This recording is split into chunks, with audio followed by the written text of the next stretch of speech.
Guys finally 4 महीने के long wait के बाद वन पीस एपिसोड 100 एंड 156 आ ही गया, ऑफिशियली रिलीज हो चुका है। और बिलीव करो, एल्बाफ की शुरुआत काफ़ी इमोशनली मिस्टीरियस और डेंजरस वे में हुई है। एपिसोड का टाइटल ही है the long shot Elbaph the big reunion back god. और ये एपिसोड बहुत स्पेशल है क्योंकि ये एल्बाफ आपका फर्स्ट एपिसोड है और साथ ही तोयो एनिमेशन का नए सीजन मॉडल का भी पहला एपिसोड है। और एपिसोड का स्टार्टिंग होते ही एक इमोशनल सा फ्लैशबैक आता है हमारे पास। हम देखते हैं लूफी और उयुसोप दोनों में लिटिल गार्डन के टाइम का लिटिल टाइम की याद में चिल्लाते हुए बोल रहे होते हैं कि स्ट्रेट अहेड स्ट्रेट हो, यानी कि सीधे चलो सीधे चलो। सनी हवा में फ्लाई कर रहा होता है और यूसुफ इमोशनल होकर बोलता है, कभी ना कभी एक दिन मैं एल्बाफ जाऊंगा, वॉरियर्स के विलेज में जाऊंगा, ठीक है। और लूफी उसको कॉन्फिडेंटली बोलता है, हाँ हम एक दिन ज़रूर वहाँ पे जाएंगे और ज़रूर वो सपना पूरा करेंगे। गाइस 20 साल पहले यूसुफ ने एल्बाफ देखने का सपना देखा था और अब फाइनली वो ऑलमोस्ट पूरा होने हुई वाला है। उसके बाद एपिसोड डायरेक्टली शिफ्ट होता है जाइंट वॉरियर पायरेट के शिप पर, जहाँ पे एक मैसिव पार्टी चल रहा होता है। और ये सीन टोटली हॉनेस्टली बहुत ही होलसम था। स्ट्रॉ हैट्स जैंट के साथ पार्टी कर रहे होते हैं, जैंट साइज मीट खा रहे होते हैं और जैंट्स प्लेट यूज़ कर रहे होते हैं जो लिटरली बोर्ड जितना बड़ा लगता है। भाई उनके प्लेट, उनके खाने, उनके चिकन, उनके फ्रूट्स, एवरीथिंग इतने बड़े बड़े होते हैं ना, पूछो ही मत यार। और वहाँ पे ब्रूक जो है ना, अपना एक छोटा सा सॉन्ग परफॉर्म करता है जो सीन को और भी ज़्यादा फन कर देता है और एकदम सबका माहौल मज़े में रख देता है। सब मज़े में खाते पीते झूमते हुए रहते हैं वो शिप पे अभी के लिए। फिर हमें एक इम्पॉर्टेंट फ्लैशबैक मिलता है जो फाइनली एक्सप्लेन करता है कि डोरी और बोर्गी का 10 साल पुराना जो ड्यूल कैसा ख़त्म हुआ वो बता रहे। तो उसमें ना ओमियो और काशी रिवील करते हैं कि वाटर सेवन और एनवस लॉबी के बाद वो लिटिल गार्डन वापस गए थे अपने कैप्टन्स को देखने के लिए, चेक करने के लिए। लेकिन जब वो वहाँ पे पहुँचे तो डोरी और बोरी अपने सारे वेपन जो भी हथियार थे उन लोगों ने टोटली डिस्ट्रॉय कर दिया था। भाई इतना ये दोनों लड़ रहे थे ना, डोरी और ब्रोगी, भाई पूरे वेपन्स खत्म हो गए इनके पास। और क्योंकि क्योंकि फाइट कंटिन्यू करने के लिए वेपन्स का ज़रूरी है ही, तो वो कुछ बचे ही नहीं थे इन दोनों के पास। तो दोनों जाइंट ने डिसाइड किया कि अब वो वापस जाएंगे और फ्यूचर में नए वेपन्स के साथ फिर से ड्यूल को आगे कंटिन्यू करेंगे आकर के। हॉनेस्टली सिंपल एक्सप्लेनेशन था गाइस की, बट काफ़ी सेटिस्फाइंग भी था और ज़्यादा फनी भी था, यू नो, कि लाइक उसके पास अब वेपन्स ही नहीं बचे थे लड़ने के लिए, इसलिए ये दोनों मिलके अब एक साथ जा रहे हैं वापस अलवा, फिर से नए वेपन्स लेंगे फिर लड़ेंगे। लेकिन गाइस एपिसोड का बेस्ट पार्ट अभी बाकी था और वो था शैंक्स वर्सेस बार्थोलोमियो का आफ्टरमैथ। यानी कि आप लोग को याद होगा, बार्थोलोमियो ने शैंक्स का जॉली रॉजर जला दिया था क्योंकि वो लूफी का सबसे बड़ा फैन है। और फाइनली अब उसका जजमेंट डे देखने के लिए हमें मिलता है, यानी कि जो उसने जो गलती किया उसका सज़ा अब उसको भुगतना ही पड़ेगा। अब जब सीन स्टार्ट होता है तब तक शैंक ऑलरेडी पूरा बार्थो क्लब डिफीट कर चुका होता है। यानी कि सीन स्टार्ट होने से पहले ही बार्थोलोमे का जो है ना बार्थो क्लब, उसने टोटली उसको डिस्ट्रॉय करके रख देते हैं। शैंक्स रेड हेड ये शैंक के जो भी मेंबर्स हैं उन लोगों ने टोटली डिस्ट्रॉय कर दिया होता है। बार्थोलोमियो चेन में बंधा होता है, भाई बंदा चेन में बंधा हुआ तो समझ रहे हो। और यहाँ शैंक एक बहुत इंपॉर्टेंट बात बोलता है, वो कामली एक्सप्लेन करता है कि उसका फ्लैग सिंबल ही नहीं है, एक सिर्फ सिंबल ही नहीं है, वो उन लोगों के प्रोटेक्शन के लिए है जो उसके टेरिटरी में रहते हैं। यानी कि भाई उसने देखो यह कितना अच्छे से बताया और उसने उसके फ्लैग का मतलब समझाया कि भाई ये फ्लैग मेरा एक फ्लैग ही नहीं है, ये एक सिंबल है, सिंबल ही नहीं है, ये एक प्रोटेक्शन है। ये जहाँ पे फ्लैग लगा वो टेरिटरी मेरा है और कोई ओपनली उस फ्लैग को जला दे और शैंक कुछ ना करे तो लोग उसके ऊपर से ट्रस्ट खोना स्टार्ट कर देंगे। ये अपना शैंक जो है ना बार्थोलोमियो को समझाता है, ये पर्सनल नहीं था, ये रिस्पॉन्सिबिलिटी है।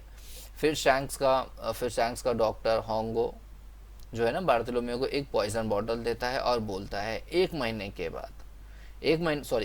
के अंदर ये पॉइजन लूफी को पिला दो। और गाइस बार्थोलोमियो का रिएक्शन एब्सोल्युटली लेजेंडरी था। वो बिना हेसिटेट किए बॉटल खुद पी लेता है और रोते हुए बोलता है, लूफी सम भाई को कुछ मत करना, लूफी senpai को कुछ मत करना, मेरी गलती थी, ये सब मेरी गलती है, लूफी senpai को कुछ मत करना, उसका कोई गलती नहीं है।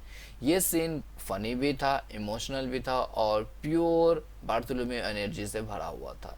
लेकिन ट्विस्ट एक ये था कि पॉइजन फेक होता है। सैंक्स सैंक्स हंसते हुए बोलता है, सैंक्स स्माइल करता है। बिग मैन पूछता है, आपने उसको क्यों छोड़ दिया? तो वहाँ पे अपना शैंक्स रिप्लाई देते हुए बोलता है, क्योंकि मैं देखना चाहता था, क्योंकि मैं देखना चाहता था कि अपना लूफी के जो भी मेंबर्स है ना, लूफी के फ्रेंड्स हो या फिर कितना ऐसा लूफी कितना विश्वास दिला पा रहा है लोगों को, जिससे कितने लोग इससे लॉयल है या नहीं है।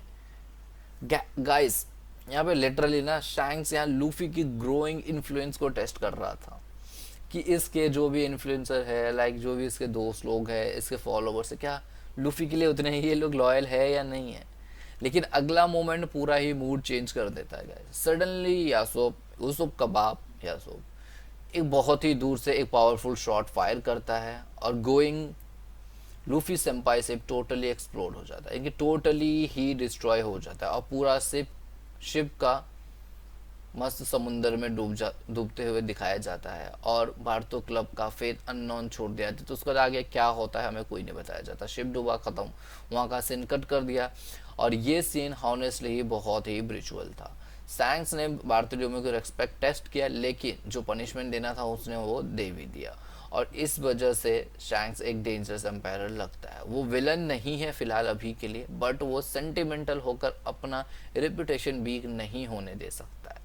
उसके बाद एपिसोड शिफ्ट होता है हाचिनोसो आइलैंड पे, जहाँ पे आपको पता ही है कि कौन रहते हैं, जहाँ ब्लैक बियर फाइनली रिटर्न करता है। और भाई साहब वो फुल एंग्री मोड में होता है। ब्लैक बियर्ड अवालो पिजारो पे चिल्लाता है और चिल्लाता है क्योंकि उसने ना कोबी और मोरिया को एस्केप होने दिया। भाई वो दोनों भाग गए और ये दोनों भागने दिए, लोग कुछ नहीं कर सके। वेगापंक के ब्रॉडकास्ट के बाद अब दुनिया को पोनीलिफ के इम्पोर्टेंस का पता चल चुका है।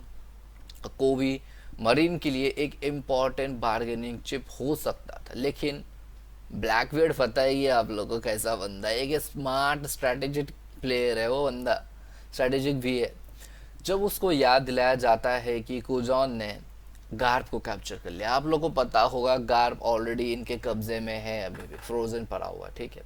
तो उसका मूड इंस्टेंटली ही बेटर हो जाता है, क्योंकि हॉनेस्टली यार गार्प गार्प हीरो माना जाता है उसको, जिसने भाई king of the pirate Roger को कैप्चर किया था। Just imagine it. Garp is more valuable then the कोबी। अगर गार्प का अगर स्टोरी पता हो तो गार्प कौन है आप लोग को पता ही होगा। साथ ही ब्लैकबियर्ड मेंशन करता है कि उन्होंने शार्लेट पुडिंग को भी कैप्चर कर लिया। हाँ, इसको भी उन लोगों ने किक आइलैंड से उठा लिया, शार्लेट को भी, क्योंकि अभी बिग मॉम तो रही नहीं है कुछ किसी को प्रोटेक्ट करने के लिए। तो आई डोंट नो यार कहाँ कैसा ये शार्लेट पुडिंग इन लोगों के कैप्चर में आ गया, काटाकुरी क्या कर रहा था। लेट्स सी, देखते हैं, अभी बताया नहीं गया। जिसके पास पोनीलिफ रेड करने की एबिलिटी है, यानी कि शार्लेट पुडिंग के पास भी, समझ रहे हो, पोनीलिफ रेड कर सकती है। तो ब्लैक बियर्ड कैलकुलेट करता है कि ओवरऑल उसका ही फायदा हुआ है। फिर वो लफिते से कांटेक्ट करता है जो मरी जो है के पास रेवोल्यूशनरी आर्मी का सीज मॉनिटर कर रहा होता है। तो वो बताता है, लेफिटी बताता है कि होली लैंड में फूड सप्लाई रुक चुका है। भाई खाने के लिए तरस चुके हैं होली नाइट सब। बोडालस ब्रेक हो रहा था, बॉन्डालेस ब्रेक हो रहा है, यानी कि खाना पूरा ख़त्म हो चुका है और वर्ल्ड नोवल जनरली डेंजर में है। ब्लैक बियर्ड ये सब सुन के स्माइल करता है और बोलता है भाई साहब चलो सब रेडी हो जाओ।